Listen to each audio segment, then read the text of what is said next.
वदा अच्छा वार थी विया, मौत मथों अची वियो, अञा गुनाहन ते दिले, अञा अस्तियूं ऐं मस्तियूं नथो छॾी। तू ॾाढा मुर्सी बि कंहिंसां तो ॾाढा मुर्सी ॾेखारी। वॾेरे सां ॾाढा मुर्सी कर त तोखे ॾींहं जा तारा ॾेखारे न।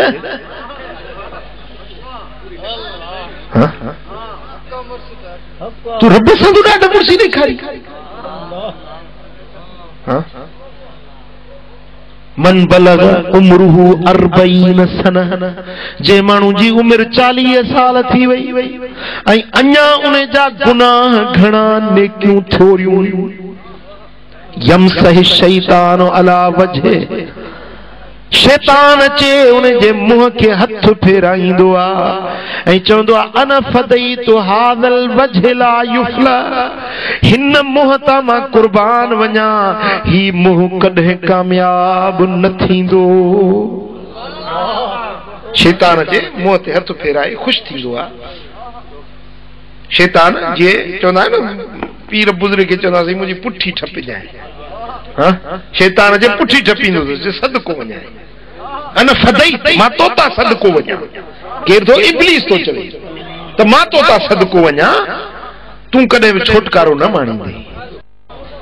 40 साल थी विया, अञा गुनाहन ते संदरो ॿधियूं बीठो आहे। निमाज़ जो चईसि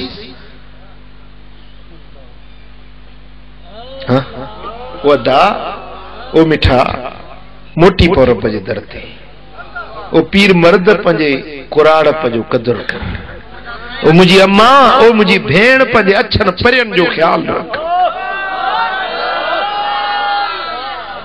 हो वक्त वञई थोड़े वेल मुसाफ़िर कर का कार कतण जी, वक्त वञई थोड़े वेल मुसाफ़िर दा कर का कार कतण जी, कर का कार कतण जी, काने वेल वेहण जी।